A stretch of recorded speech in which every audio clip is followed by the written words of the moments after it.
Hello guys, welcome you all to our YouTube channel हमारा झारखंड। तो आज के लेक्चर में हम जनरल साइंस का पार्ट 4 देखने वाले हैं। तो चलिए हम लोग स्टार्ट करते हैं। आज का सेशन है।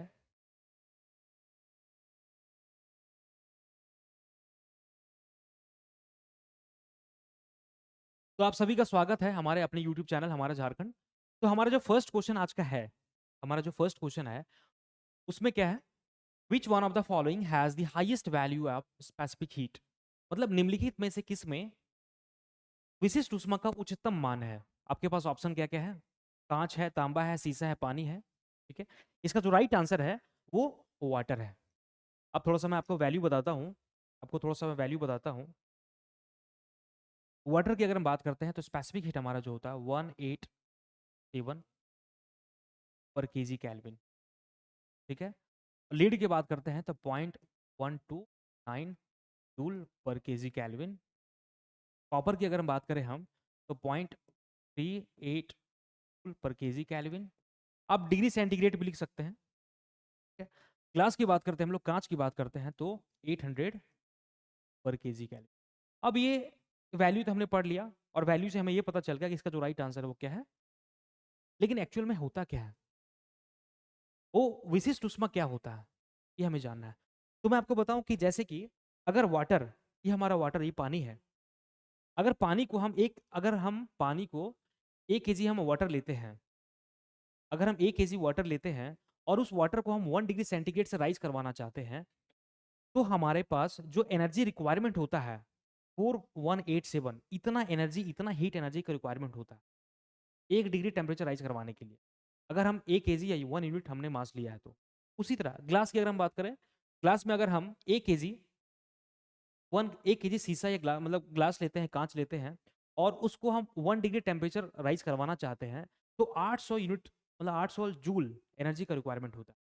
तो उसी को हम लोग क्या बोलते हैं, विशिष्ट ऊष्मा, हाई मतलब स्पेसिफिक हीट। इसका जो बेसिक से फॉर्मूला है Q equal to M C delta T. Q हमारा क्या होता है, हीट रिक्वायर्ड होता है, heat required mass of the substance, C हमारा स्पेसिफिक हीट, और डेल्टा टी हमारा क्या होता है, टेम्परेचर डिफरेंस, राइट।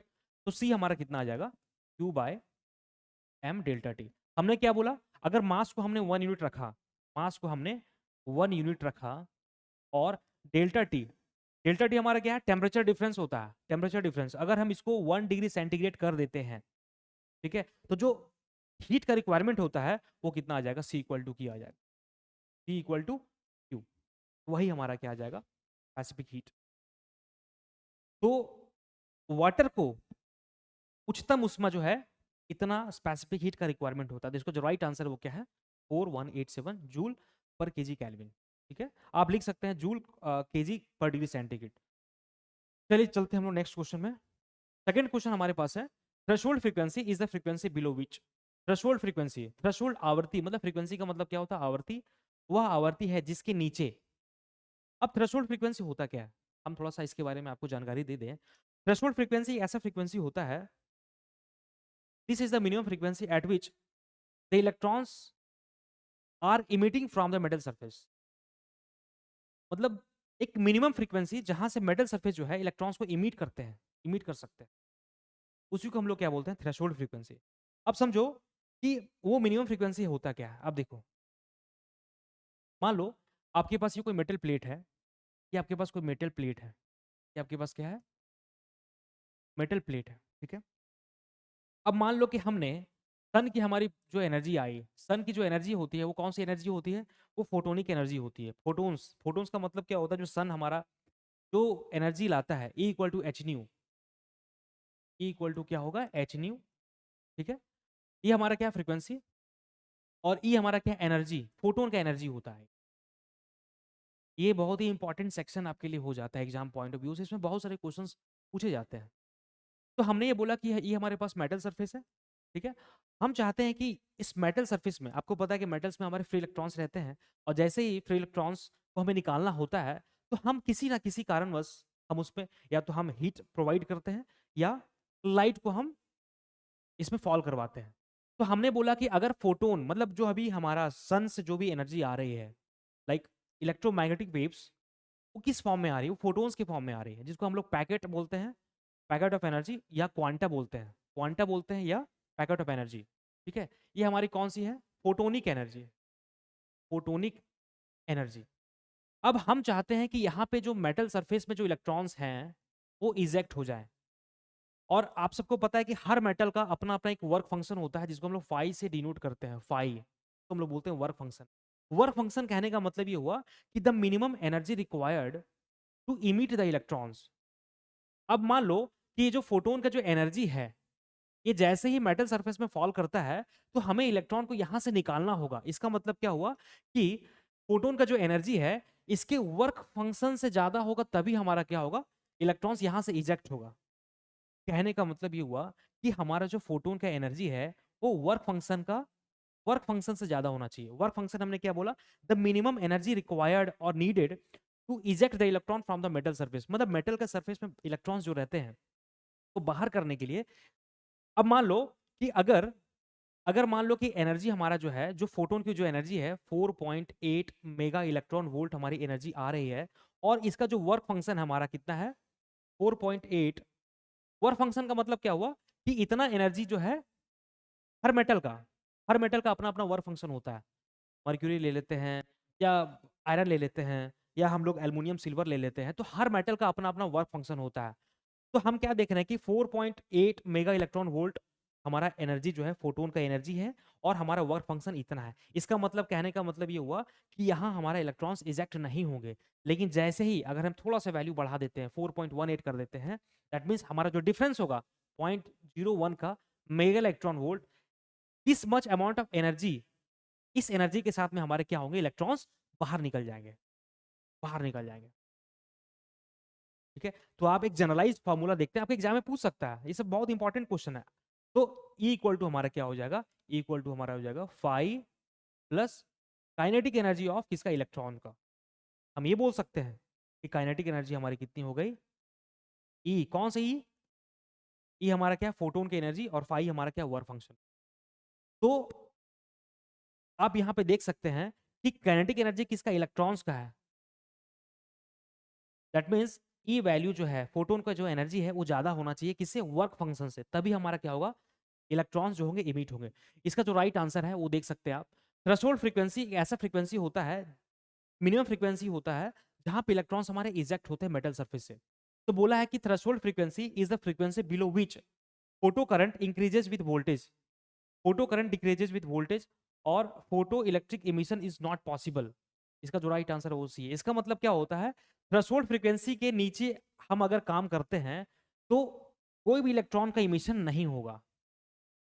अगर हम इसके ऊपर काम करते हैं तभी हमारा क्या होगा, इलेक्ट्रॉन का इमिशन होगा। उसी को हम लोग क्या बोलेंगे, थ्रेशोल्ड फ्रीक्वेंसी। ठीक है, तो ये वैल्यू आपको पता होना चाहिए, वैल्यू हमेशा याद होना चाहिए। आपके पास न्यूमेरिकल अप्रोच भी पूछ सकता है, किसी किसी एग्जाम में न्यूमेरिकल अप्रोच ये फार्मूला ही पूछ लिए जाते हैं, ध्यान में रखना आपको। चलिए नेक्स्ट क्वेश्चन हम लोग चलते हैं।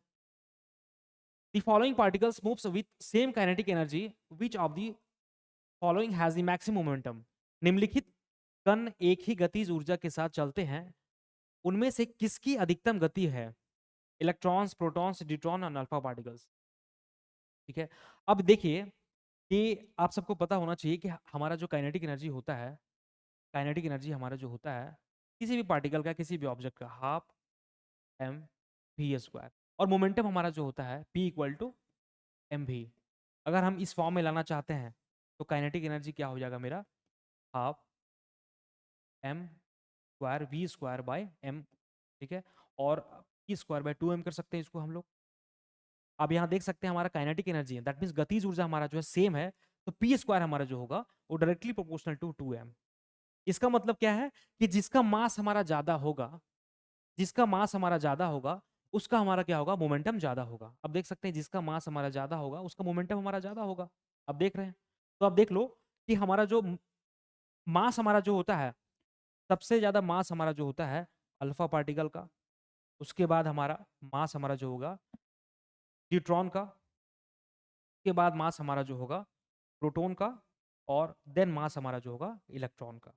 आप इस रेशियो में याद कर सकते हैं। अगर आपको एग्जाम में चार्ज के फॉर्म में पूछता है कि चार्ज सबसे ज्यादा किसका होता है, तो आप इसके रिवर्स में electron, protons, neutron and alpha particle. ठीक है, तो इसका जो राइट आंसर है वो क्या है, अल्फा पार्टिकल। इसका मोमेंटम हमारा जो है ज्यादा होगा। ठीक है, चलिए चलते हैं next question. The phenomena which causes mirage, मतलब मृग तृष्णा का कारण बनने वाली घटना क्या है? Interference, diffraction, polarisation, total internal reflection. ये देखो ये सब टॉपिक जो है थोड़े से बड़े हैं, मैं आपको जब मेंस का क्लास लूंगा, ठीक है, तो वहां मैं डिटेल में बताऊंगा। लेकिन इसका जो राइट आंसर है वो क्या है? Total internal reflection. ठीक है। The phenomena which causes mirage, mirage मतलब जो मृग तृष्णा का जो कारण है वो टोटल TIR हमारा है। ठीक है। नेक्स्ट क्वेश्चन हमारा क्या है? The light composed of small particles is called, मतलब छोटे कणों से बने प्रकाश को कहा जाता है। हमने पहले बताया था जो लाइट हमारी आ रही है, जो भी लाइट हमारी आ रही है, सन की जो भी लाइट हमारी आ रही है, वो कौन सी लाइट है? ये लाइट हमारी जो है फोटोनिक लाइट है, जिसको फोटोन्स बोलते हैं हम लोग, फोटोन्स बोलते हैं हम लोग। और ये हमारा बोलते हैं क्वांटा, क्वांटा या packets of energy, packets of energy, packets of energy. ठीक है। तो ये जो सन की जो रेडिएशन होती है, सन की जो भी एनर्जी हमारी अर्थ पे आती है, वो इलेक्ट्रोमैग्नेटिक वेव्स के थ्रू आती है, और जो एनर्जी एसोसिएट होती है उसको हम लोग बोलते हैं फोटोनिक एनर्जी। आप सबको पता होना चाहिए कि फोटोन्स का अपना एक मासलेस है। ये फोटोन, फोटोन हमारा क्या है? ये सब इंपॉर्टेंट क्वेश्चंस है। फोटोन हमारा क्या है? मासलेस है, मासलेस, इसका कोई मास नहीं होता। ठीक है। तो the light composed of small particles, small particles अगर बोलेगा ऑप्शन में, या क्वांटा बोलेगा या पैकेट्स ऑफ एनर्जी बोलेगा, तो फोटोन्स आप समझ लेना आपको। ठीक है। ये मासलेस होता है। ठीक है। और इसका स्पीड जो होता है वो लाइट की स्पीड से चलता है।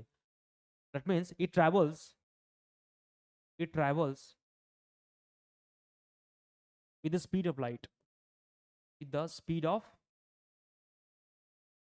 लाइट, लाइट की स्पीड से जो है चलता है। ठीक है। इसका जो राइट आंसर वो क्या है? फोटोन्स। नेक्स्ट क्वेश्चन चलते हैं हम लोग।